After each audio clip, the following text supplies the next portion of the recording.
here to talk about Jim Dunlop and MXR pedals.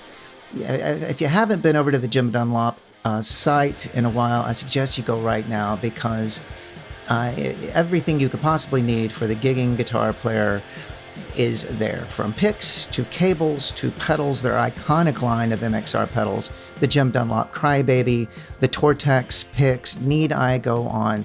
There's even a signature pick for most, if not all, of your favorite guitar players right there. Straps, strings, everything you could possibly want. I've personally used Jim Dunlop and MXR products for as long as I can remember. They've also been a partner here at the podcast since the beginning, and I'm honored that they have been with us, and I love the folks over there. I think you will too, so check out what they're doing at jimdunlop.com.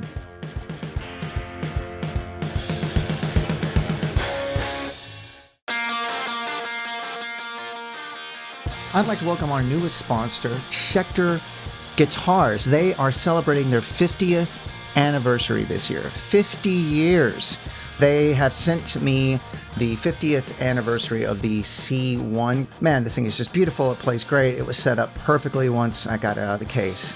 There's something for everyone over there at Schecter. Find out more of what they're doing at schecterguitars.com.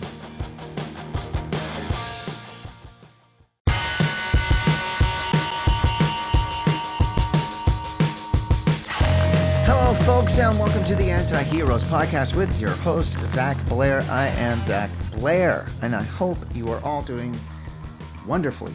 You know, I'm going to get right into it today. I say this all the time on here. With this podcast, I've gotten to meet new people. I've gotten to talk to people I admire. I've gotten to talk to heroes. Today is one of those real heroes of mine. And it turns out he's also a lovely human being. Go figure. Today, my guest is J Robbins of Government Issue, of Jawbox-Burning Airlines. Everything Jay does is amazing. I celebrate the man's entire catalog. The Office of Future Plans Jay had. All of it's great. And I encourage anyone to listen to anything he's done. But he's just a visionary. We talk about this. We talk about his motivations, what he was into before he sort of figured out punk rock, and it answers a lot of questions for me as a fan. Well, when we were off recording, when we weren't recording, I told him there's specifically a Jawbox record called For Your Own Special Sweetheart. It's one of my favorite records of all time. Definitely top 3 of my favorite records all time. And it got me through so many rough spots and times when I wasn't feeling like I quite belonged in certain situations, things like that. And that record was there for me, and we had a really great conversation about it. And I've always wanted to tell him that. I've never been able to.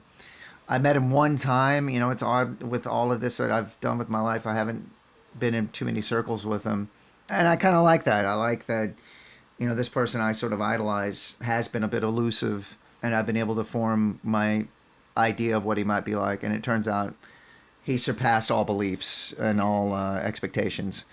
He's a great guy, and you'll hear that. He still seems like he's a real student of music, a fan of music. He's still pushing himself to learn, to create, to better himself. And that's who you want to meet. That's who you want your idols to be. Somebody that's still pushing and striving and doesn't believe they've made their best work yet.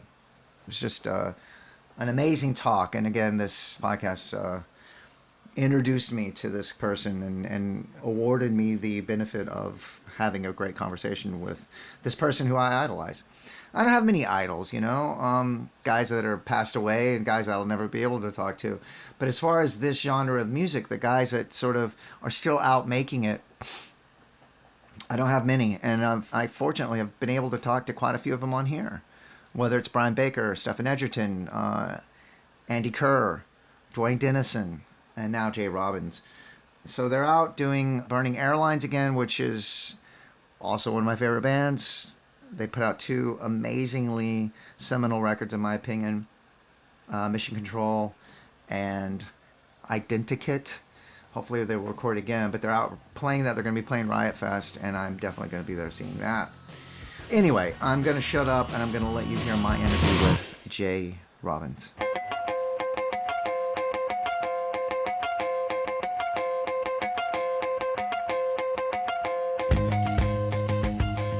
Hi, Jay. How you doing? Hey, Zach. I'm good.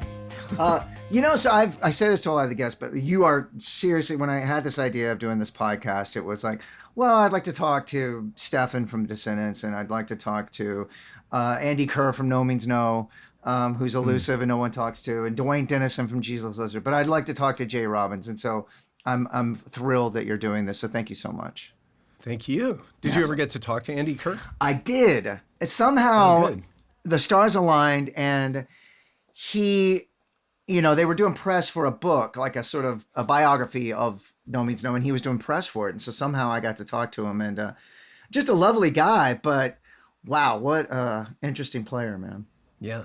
It's always like, I gather also that I don't really know. It's funny because I'm a huge fan of those records. They're such an important band to me. And like, when someone has done something that's so pivotal to like, a certain time particularly, they were so crucial to like how I thought about music. Yeah. And they seemed to really live their ideals and all the rest of it.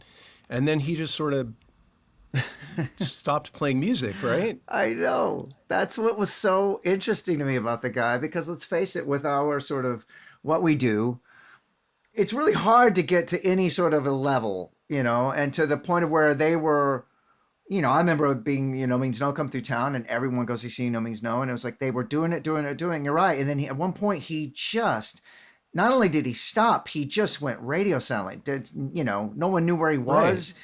And he never went under his name on the records. I remember one time it was like guitar and it was none of your fucking business. Right. You know what I mean? Yeah. And it's genius. But then he was so innovative and such a truly original guitar player, which is, I think present party included, such an elusive thing, to create a new thing. Also singing so much in that band, oh my God, and being such a great songwriter, and so clearly, obviously it's subjective, but like, I don't know, he seems so present in the material, like it's something that just, with all their songs, like you can tell that there's a fun aspect where they're seeing how far they can push things. Sure. But the power of it is like, this is something that has to come out. Right. This is in them, and it's got to come out or they're going to go insane. And I think that just is how it feels for his playing and singing and for his writing. And I'm just like, oh, and then I just stopped. And then like, I just stopped. What? You're right. What did you do? It seemed like it embodied him. Like it was something, like you said, it was something he had to do. It wasn't just this flippant dalliance that he was doing for. Right. You know what I mean? It's not like it's fun to be in a band. Let's see what we can do. It's like I'm going to go insane if I don't get this shit out of me. I am this person. I have to do this. Because we both know guys that are in this because it's like maybe they were right place at right time and they were good enough to play the thing and Beat's working a day job and they're out doing it, And then there's the guys that like, they can't do anything else. They have to do this. And he seemed like that. You're so right. You're so right. It's just, that's my fandom. Like that's how there's certain artists that, when I've heard them, things just click for me. Mm-hmm. And just like when something really speaks to me like that, usually, at least in rock music, it's usually like that kind of feeling, like the urgency. And anyway, it was always interesting to me that he was just ghosted everybody, Well, and that makes he ghosted music. That makes so much sense that you are a fan of his, because in the same way you sort of have created your own sort of musical world, your own sort of musical landscape. You definitely are one of those people as well that I would say it just comes out of you and you have to do this. It's just who you are. And so that makes a lot of sense that you like Andy Kerr. And, for me specifically, it was like, I'm a huge NoMeansNo fan, and nothing against the man, Tom, that replaced him. But for me, NoMeansNo were those three guys. His voice, his actual singing voice was so imperative to the whole thing for me, Yeah. No, I was always psyched. Anytime they would put out a record post Andy, there's always something on it that I really like. Sure. And I was like, oh, good. They're flying the flag. Like, they're keeping the dream alive. But I would always approach it with a little bit of like, oh, yeah, where's Andy? It's going to be without Andy. Yeah. Where's Andy Kerr? He did do that Hissanol band. Do you know Hissanol? No, I never heard it. I have to send you Hissanol. It's very Andy Kerr. And then, so, because I'm a dork, he did a band, and we're turning this into just talking about Andy Kerr. Well, that's all right. But why not? He did a band called. So he moved to Amsterdam. Yeah. And Jesus Christ, now it's going to kill me. Anyway, he did a band that was just guitar. Him and it was the drummer from the band, the Dogface Hermans. Oh, okay. And that drummer plays guitar. And so it was like just two guitars. It's called Two Pin Din, like PIN Din. And it's it's Andy Kerr's version of No-Means-No with no drums or bass. It's the most insane thing. Just Two Pin Din. All right, I'm writing it down. And it's his sneering like voice, the way he delivers lyrics and vocals. It's amazing. So, okay, I usually ask about gear toward the end. I'm going to make a correlation. So Andy Kerr also used a Schecter Telecaster, like the PT Telecaster with the two humbuckers. And I've noticed, in the 90s, you were using Fender Telecaster stuff, but you've been a long-time Schecter guy as well. And I want to talk about that model that you use.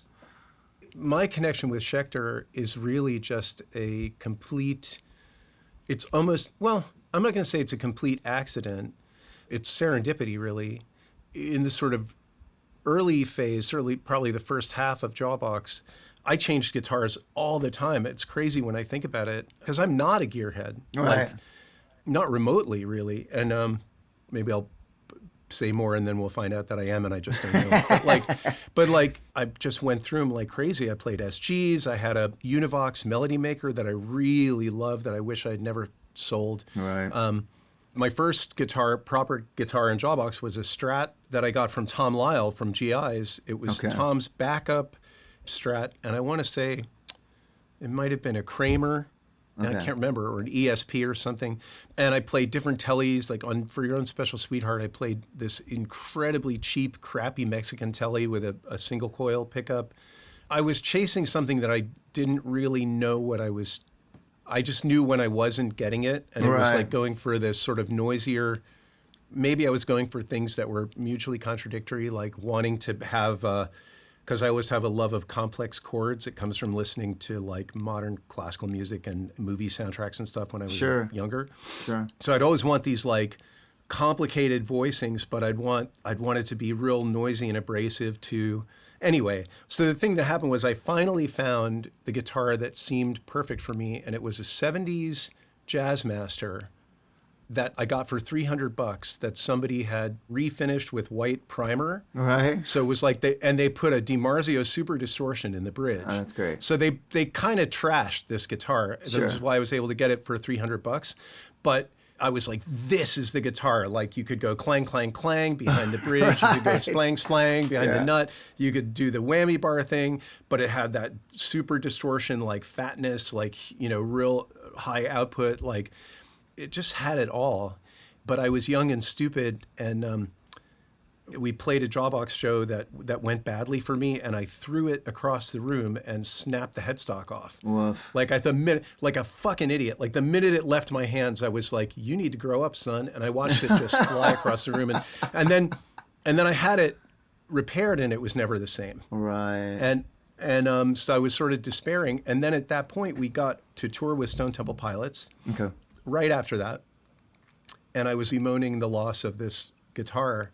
And Robert DeLeo, the DeLeo brothers, there are two brothers in that band, were extremely, extremely supportive and friendly to us. In that whole tour, they were really great, and they were a good hang, and we used to just geek out about music.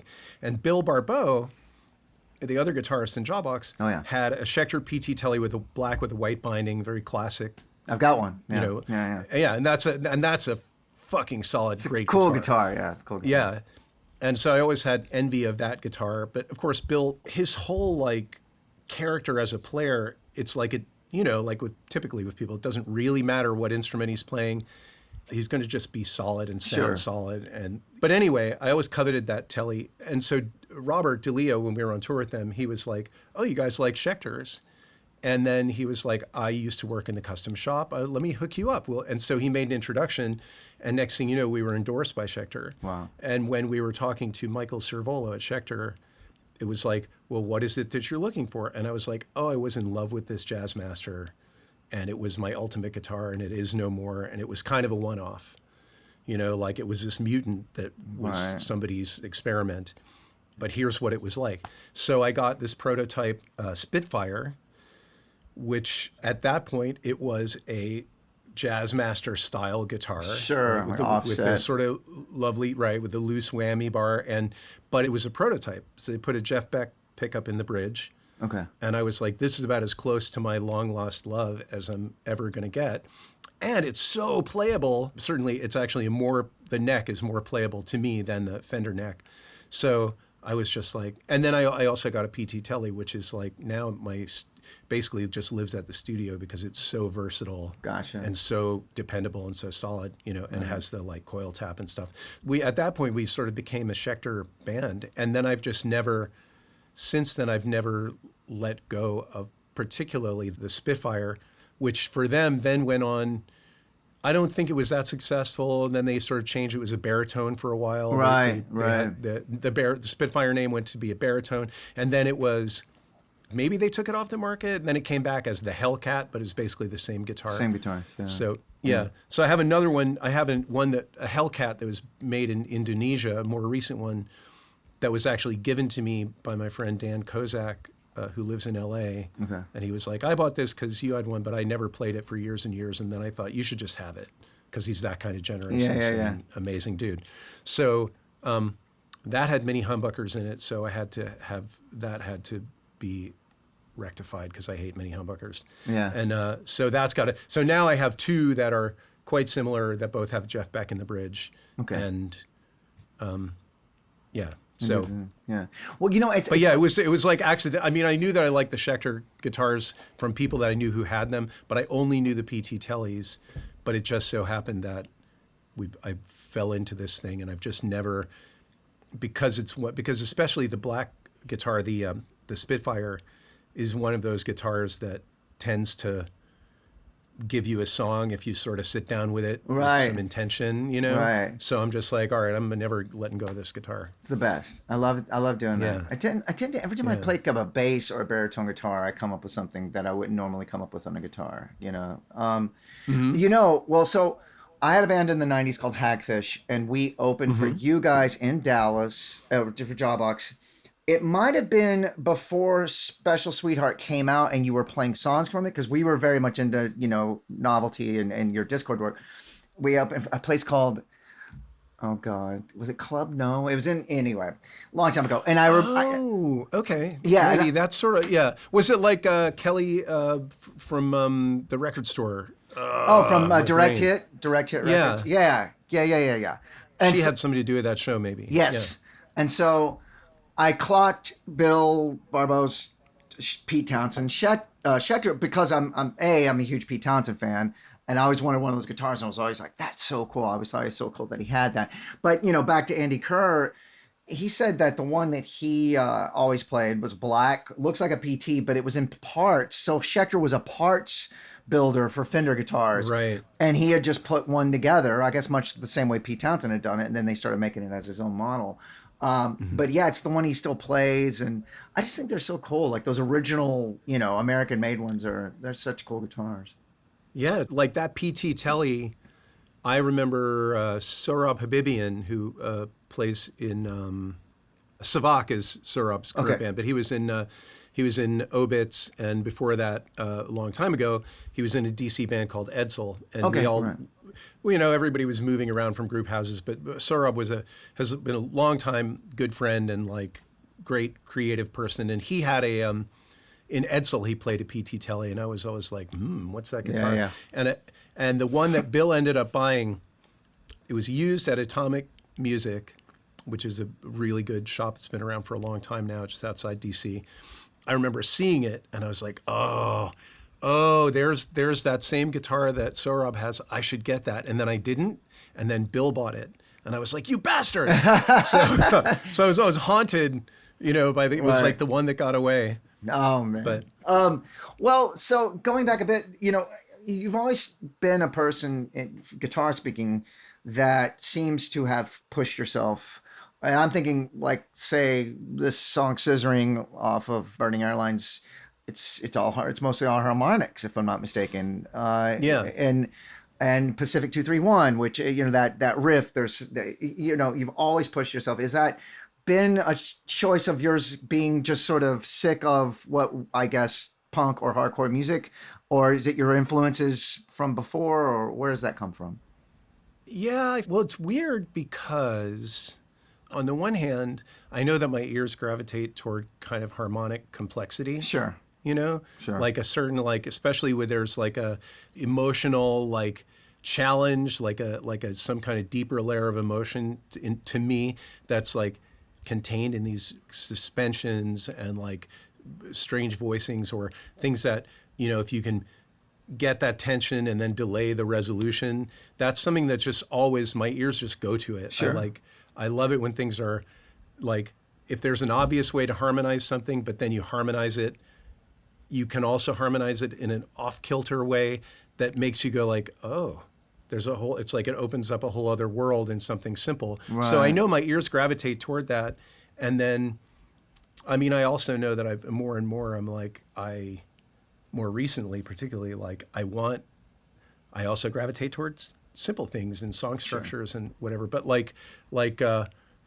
whenever I would sit down to try and write, to me, I'm like the history of everything I have, not everything I've done, but like with Jawbox, it's all like, if I think about it, I'm like, oh, that's me trying to figure out how to learn how to write a song. And so a lot of it is, in my mind, it's really imitative, Right. I'm like watching Ian MacKaye and then when we toured with Helmet, and I used to have like a real, like when I first got into punk, the people that were in my sort of peer group that I was hanging out with, they were all kids that I went to this art magnet class with. Right. So the things that we bonded over, it was not music, because I was into like I was listening to Stravinsky and Prokofiev and like a lot of soundtrack music that was basically ripped off from those guys, like John Williams, Jerry Goldsmith, Sure. like kind of 70s and 80s. Bernard Herrmann was really big for me, and other like electronic music, but like no rock and roll. Right. And so punk was the first rock music I ever got into, and I think the thing that attracted me to it, well, it was because I was hanging out with these punks in my art class we were bonding about all the other things, like weird movies and comic books and like Right. Horror films and surrealism and all this other stuff. And when I started going to shows with them, I was like, oh, here's a world, like these guys are in a world where people just make things happen because they just want to do it. Like they're not Right. waiting for permission. They don't need, this is we're going to go do it. That was exactly what I needed at that time. But the people that were my good friends then, their concept about punk was very, very broad. And Right. it wasn't, part of the point of it was there wasn't supposed to be an orthodoxy. For example, like I love the Ramones. I have grown to love the Ramones. Sure. But my punk friends at the time were not big Ramones fans because it's like everything is so simple. You know exactly what you're going to get, and there it is on a plate. What's more interesting is doing things that don't just fit a pattern. You know what I mean? Right. Like, or things that set you up for a pattern, but then they break it. Right. So that things that keep you on your toes. That was more punk than other things that are also fall under the punk umbrella, like keeping it simple, keeping it, condensing your ideas, a sort of hard and fast, loud and fast thing. It was a much broader thing. So like the first punk tape that I ever got, the first comp that I ever got from a friend that was supposedly a punk rock tape was like Teardrop Explodes was on there, Right. Joy Division, Specials, Madness, and some DC hardcore, some Black Flag, whatever. Right. Like just so the thing that these things all had in common was you could tell that it was people who had enough of the old world and they wanted to make a new world. Sure. Sure. That was their world. And that was the thing. So all those things were in my mind. So if I would sit down to write a song, like I would try to learn other people's songs. Like it was never, I'm like, if I just write a simple song, why does anybody want to hear it? Right. I got to do something that's different. And sometimes when you start out, the thing that's different is something that you learned from hearing someone else's different thing. And you're like, how did they do that? And then you figure it out, and then you sort of shoehorn it into your song. But so I don't know if that's a long-winded answer that actually answers anything, but it answers so many questions to me because I am such a fan of yours. And the simple fact that that's why your music has always spoken to me, and that's why it's always, pushed creative boundaries and things like that. It's truly punk, the truest definition of punk. Punk none of those bands and the sort of original guard sounded alike, but they were all considered punk. X didn't sound like the Germs, didn't sound like Minor Threat, didn't sound like, Richard Hell and the Voidoids. Yeah. I think like British post-punk is particularly full, but all like post-punk in a way is almost more full of that to me, even though that like there's signifiers that all sort of, maybe you could, look at a bunch of bands and go, oh, well, they have these influences in common. But it was like, wow, we're in a new world here. Like, but it still has this feeling of like, it has this passion and this dissatisfied, like restless, like I want more, kind of feeling. Yeah. Well, you bringing up Joy Division and the fact that Joy Division and the Buzzcocks and Magazine were from the same scene, and those bands could not be more disparate. And the fact that you weren't a sort of rock and roll or punk rock music fan when you were introduced. You were listening to, orchestral music and classical music. That makes a lot of sense to me and really answers a whole lot of questions. Because, as a fan, you're one of those people where you listen to your body of work and you're like, where the fuck did this come from? Like, what planet is this guy pulling this stuff from? And, That's funny. And as a musician myself, you just want to know where those influences came from and why do a whole song with harmonics, when largely hadn't been done before, to my knowledge.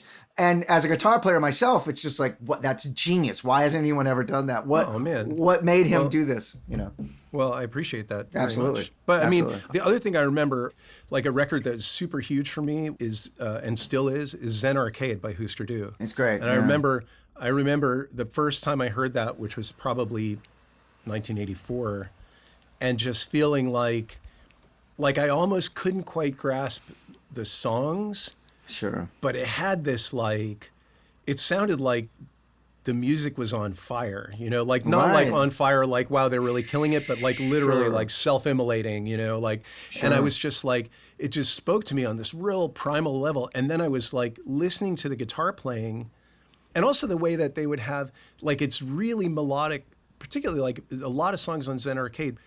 They're melodic, but it is like behind a wall of fire. Like you got to sort of, you're like, I'm going through the fire to get to reach the melody. But I remember then being like, wow, if I was going to play guitar, I want to play guitar like that. And then trying to learn, because Bob Mould would have this like way of seeming to play rhythm and lead lines almost in the same part. Sure. And I remember having barely picked up a guitar ever because I was a bass player initially, and bass is much more natural to me, and it still feels like if I want to have fun playing, like just be like, I love playing bass particularly with a good drummer. I just love I love playing bass. Yeah. But like, so I would learn like Joy Division bass lines and stuff. When I went to try and learn these Husker Du guitar parts, I was like, they're just beyond me. It's like too much.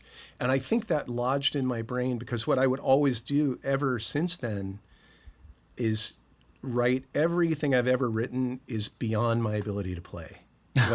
When I not everything, but a lot of things. Sure. I'm like, oh, I hear the thing that makes it interesting, and I'm like, oh fuck, now I'm gonna have to do that. Right. And I gotta sing. So it's good because I couldn't have the part without that thing that made it interesting. Right. I'd be like, well, if I don't do that thing, then it's just like whatever.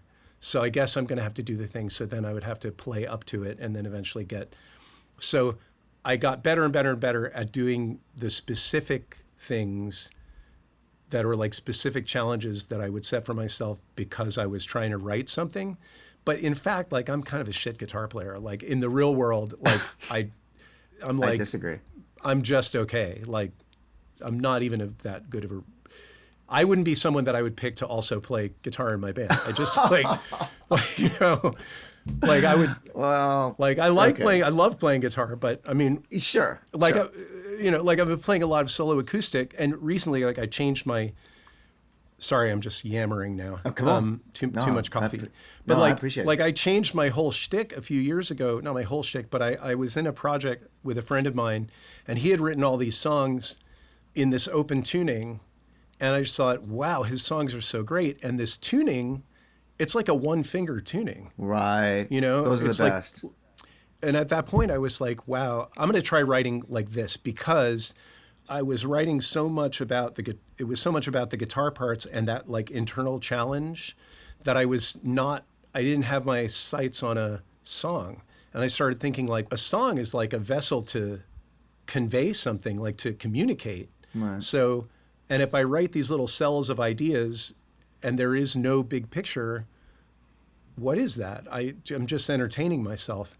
And so I was like, I need to get out of my own like noodle brain and try and think in bigger blocks of ideas, like just a melody and it changes. And this tuning was really, it's a kind of tuning you just play the open strings and you're just like, well, already I'm transported. Like this is already a new space. So I just started writing, and that's like at least 3/4 of everything that I've written since then is in this particular tuning. And when I play solo acoustic, it's almost all in that tuning. And it's just mostly, I say it's mostly bashing. I would try to do things, obviously, eventually. My complexity brain leads me to want to like... Is it a secret, or can you? No. I mean, I'm a half step down, but his tuning was D-A-D-A-A-E. Oh, okay. So it's like the two A's are kind of chiming like a 12 string, and then you've got like a ninth that's kind of sort of floating over it. Right. And I was going to ask if it was Dadgad, like the D-A-D-G-A-D thing, which is... Yeah, I mean, the only problem with Dadgad is I always just end up playing Kashmir. If I put in Dadgad, then me too. Me too. And why wouldn't you? You know, right. Why wouldn't you? Well, like Dadgad's already been used the best it can possibly be used. Absolutely. Here it is. You're not gonna do better than Kashmir. It's not gonna happen. Yeah.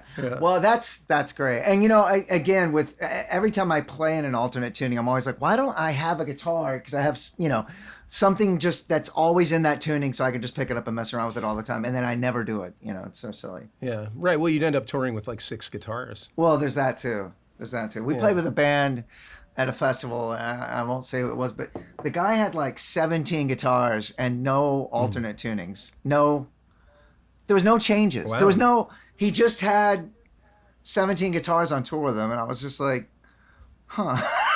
Wow. Like, I mean, if you can do wasn't it. Like, it wasn't like a tone thing, like, By the way, he used one guitar for the show. He used one. Okay. Yeah. It was just why not kind of a situation, you know what I mean? Right. Inspiration might strike. Sure. And you need to be ready. You got to be ready. So you mentioned Bob Mould, and I agree with you. I've always explained his guitar tone to like Swarm of Bees. Do you know what I mean? I always like that, especially those earlier records. But even now, to a certain extent, on his solo records, which are brilliant, I think his solo records are just amazing. Still that kind of Swarm of Bees sound. Who were other guys? Who were other guitar influences for you? I mean, like when I picked it up, I mean, Brian Baker, like Dag Nasty era Brian Baker was huge to me. But I would say since then, Andy Gill from Gang of Four and Geordie Walker, especially from Killing Joke. I think Geordie... See, that's one of my favorite guitars. Yeah. That's why. That's why. I mean... I wanted and John Haggerty too, from John Haggerty from Naked Ray Gun, I feel, and Pegboy. But the wild thing about John, and you could sort of say this about Geordie too, but I feel like John has this elemental, like when John plays like a B power chord, you're like, I've never heard anything that cool in my entire life. Right. And then you do, and then I'm like, oh, it's a B power chord. It's like 2 notes. There it is. And I do it, and I'm like, you know. Right. But John does it, and I'm like, holy shit, that's the coolest thing I've ever heard. And he has that ability to invest something simple with this like extraordinary magnitude. I don't know what it is, but John's just amazing. And Geordie too. Like when he died, I have a beater hollow body guitar that I put. You know, he was always in drop He was in D standard. Okay, right, like DGC. So Yeah. yeah, so I put a guitar in D standard, and I tried to learn a bunch of Killing Joke songs, and so many of them, like when you listen to it, I'm like, this guy is a genius. Like what are these juxtapositions, these like strange melodies, they're anthemic, but they have that like otherworldly quality too. And then I would like try to learn some of his shit, and it's like, I would literally be like, oh, it's G. Right. You know, right.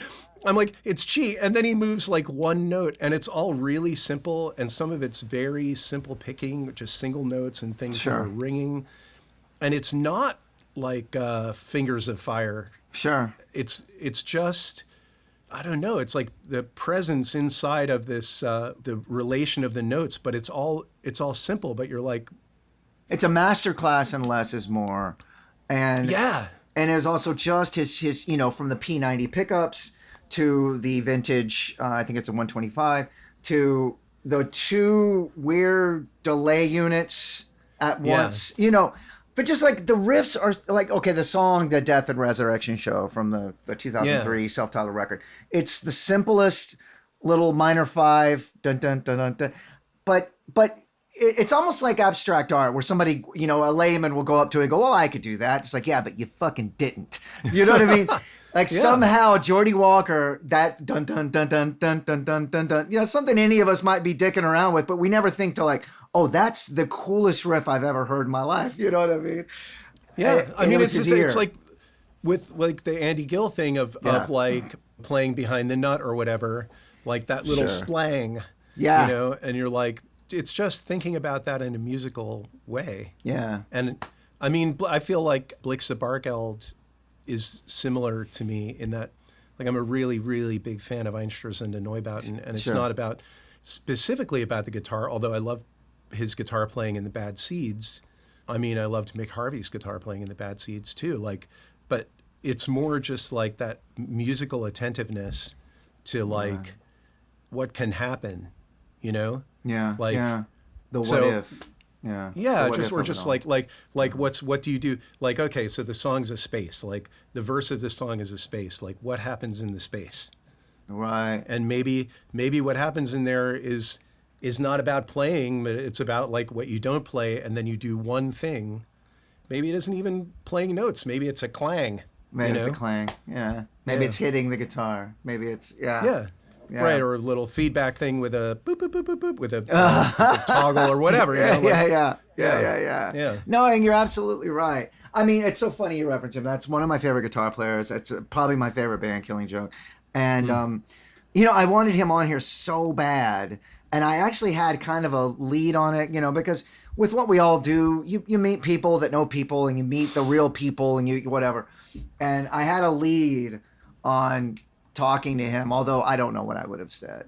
And then he passed away.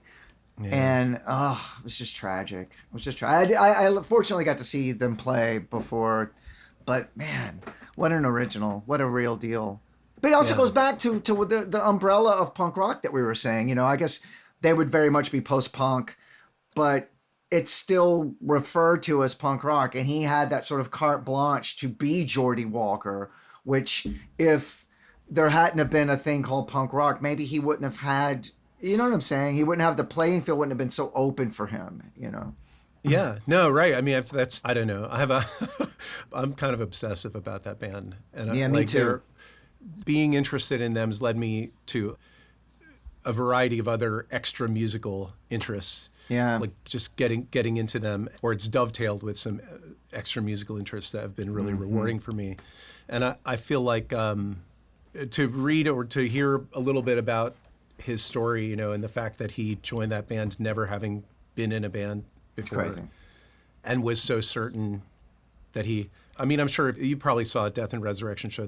I was just about to ask you about it. It's bananas. Yes, bananas. Yeah, yes. The fact that they summoned him in a ritual, like it's just so cool. And whether it's true or not, it's true. Yeah. It's true. Yeah, it's a good story, so totally. Why not? That's how you should start a band. You have a fire dance. You know what I mean? You ask the spirits for the guy, and then the guy comes to you. Why not? Why not? Yeah. But one thing I took from that...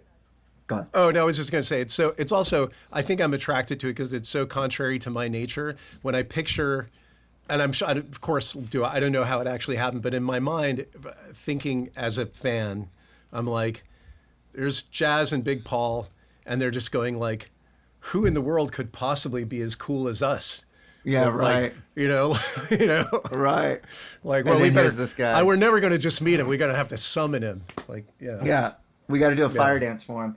Well, and the thing I took from that documentary, my pull thing from that doc was that Jazz Coleman is not of this dimensional plane. Like that dude is a king from another like universe, or a Russian czar, or he's a voivod. He's a barbarian. Like that dude's not of our times, man. Do you know what I mean? Yeah. Holy shit. I do think like this is one of the things that like getting into them. This is one of the paths that I think about is like that level of like his whole career as a composer, with orchestras and stuff, and a conductor. Yeah. Like the sheer power of his bullshit is quite. It opens a field of inquiry for me, where I'm like, because I think that idea that people manifest. I mean, as we're getting into a whole like weird esoteric thing, but like the idea of people manifesting things and like the power of your imagination. That's valid and it's worth sort of mulling over, and like that's intriguing. And then also there is the dark side of that, which is quackery and like bullshit, salesmanship, pyramid schemes, scams.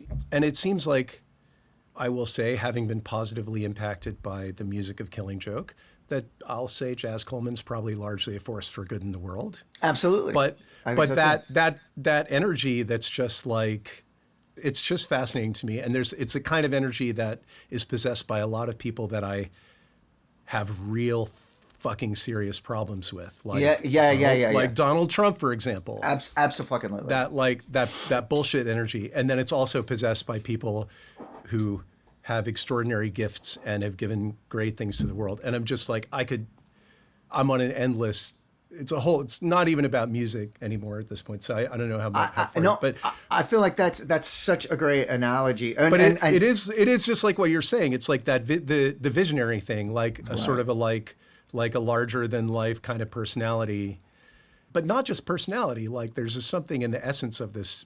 I'm reading a book about Rudolf Steiner right now, and it's very similar to me. I'm like, but it's a lot to go into, but there's so many people like that through history. I love your quote of the power of his bullshit opens a field of inquiry. That's correct.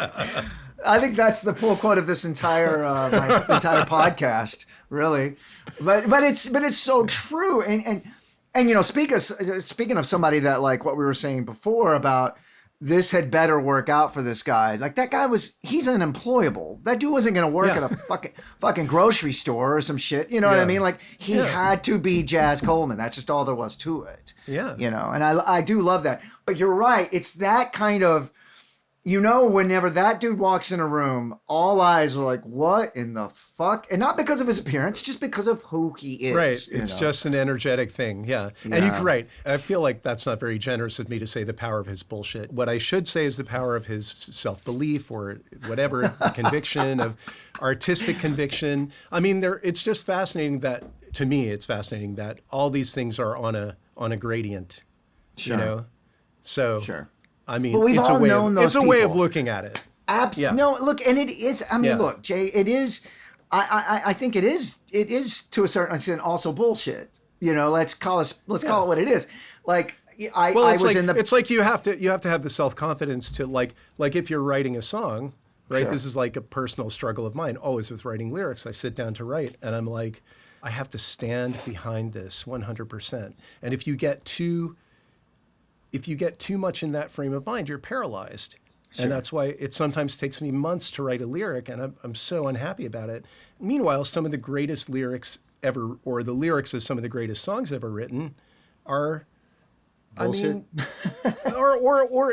I'm not going to say they're bullshit, because there are plenty of great lyrics that are just they're just words. They're the whole Sure. point of it that it wasn't, there wasn't like a lot of, there wasn't any second guessing going into it. Right.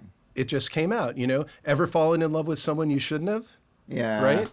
Like, Right. I mean, or whatever it might be. So I think when you're doing something creative, to trust that you're onto something is Right. like beautiful and valuable, Right. or to trust it enough to be like, to let it lead you where it's going to go, or whatever. Maybe you have the whole idea is in your head and it just comes to you and you're like, I'm going to sing my song. So, that makes Jazz Coleman a really valuable teacher for me. But I do look at him and I'm, among many others. And then I also look at him and I'm like, yeah, I'm not buying this car from this guy.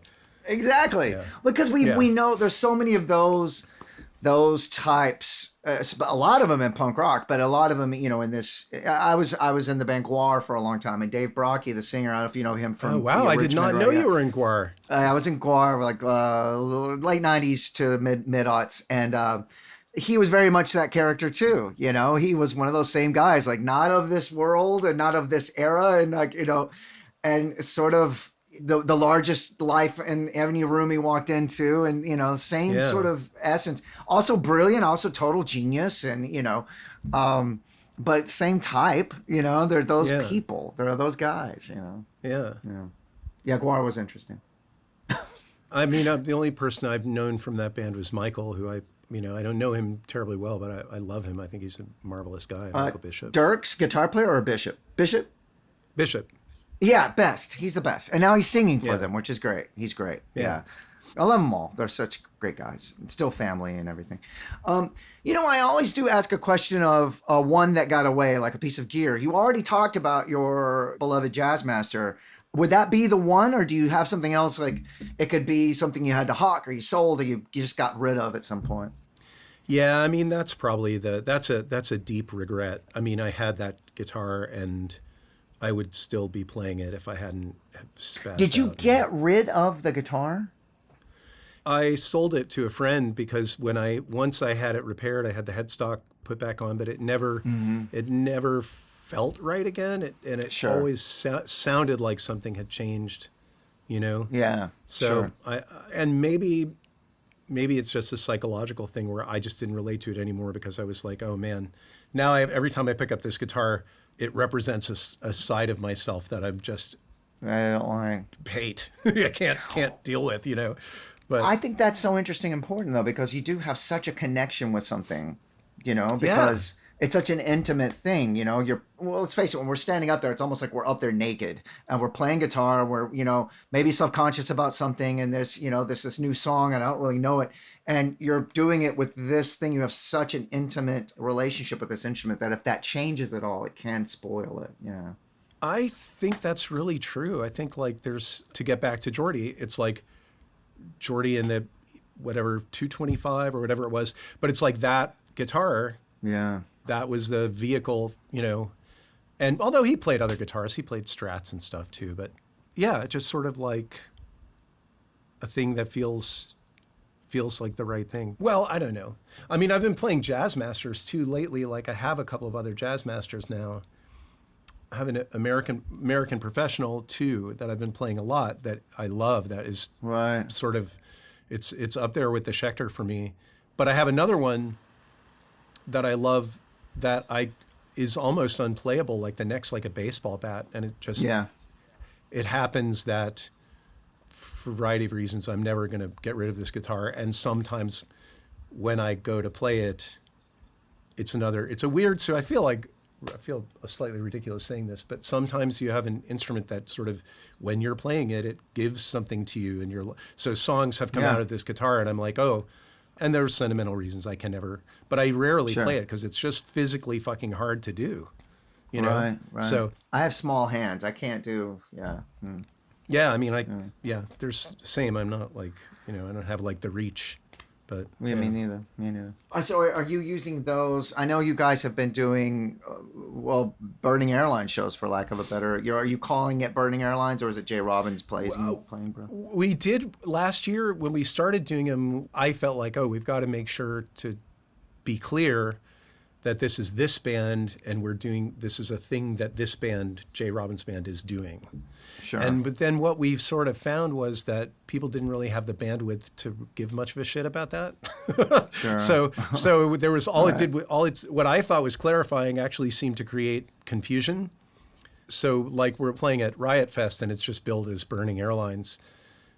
And it's just, I guess, because it's easier for people to digest that idea. You know, sure. just I'll see you there, by the way. Yeah. Awesome. But yeah, like, so if you know what it is, then I can identify the thing, you know? Yeah. So. Is that a one-off, or is that what's coming up next for you? Will that be a tour of Burning Airlines? No, that's a one-off. And I don't really know what we'll do after that. We were talking to our friends. We're good friends with this French band called Daria, who are from Angers, who are really great. I think that if you hear them, you might really like them. They're just a really, really awesome band. And so we toured last year in Europe with them as J Robbins Band.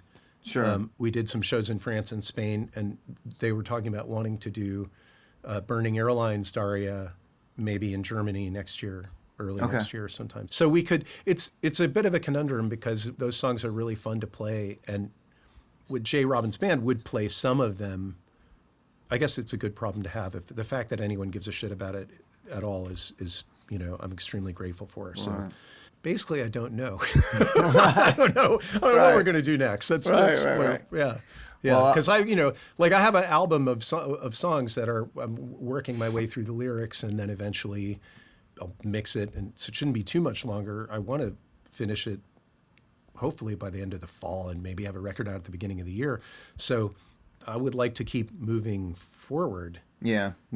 As opposed to though I love that we're able to revisit Burning Airlines, and the fact that anyone's interested is amazing, and those songs are fun, and so it's cool, but we just got to figure out how to, the main thing for me is like to continue to make new music. Right, so, absolutely. And to keep, and no, I get that as well. And, hearing you and Peter Moffat play together, I got to meet Peter. I'm a lifelong fan of his drumming. I even the Wool stuff he did. I loved the Wool. Oh, yeah, he was phenomenal in Wool. Bud Spawn, it's just amazing. So the fact that you guys are playing together again is just... the fan in me is so pleased with that. Well, it is at 55 minutes, and I don't want to take up any more of your time, Jay. But I so appreciate you doing this. Like I said, you were one of my original thank you. People I wanted. Yeah, and I met you that one time, and I fanned out, and you're one of the guys that I fan out about, and this is a real dream come true. Dude, I appreciate that very, very greatly. Absolutely. You and Brian. I had Brian on here as well, Mr. Baker, and Andy Gill. Brian's sick. Brian's. Oh, did you talk to Andy Gill? Not Andy Gill. Andy Kerr. Sorry. Andy Kerr. Yeah. I wanted to talk to Andy Gill. I also passed away. I did meet him. I met him, and I fanned out. But I've gotten to have a certain selection of my guys, and you're one of them. And so this has been a real treat for me. So thank you so much. Well, thank you, Zach. This has been fun. All right. We'll talk soon, Jay. All right.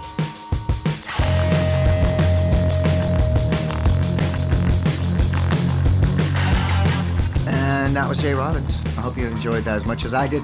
Again, like I said at the beginning, it's just the real deal, man. He's a lovely human being. He's cordial. And I could tell we could sit there and have talked about Killing Joke for another hour.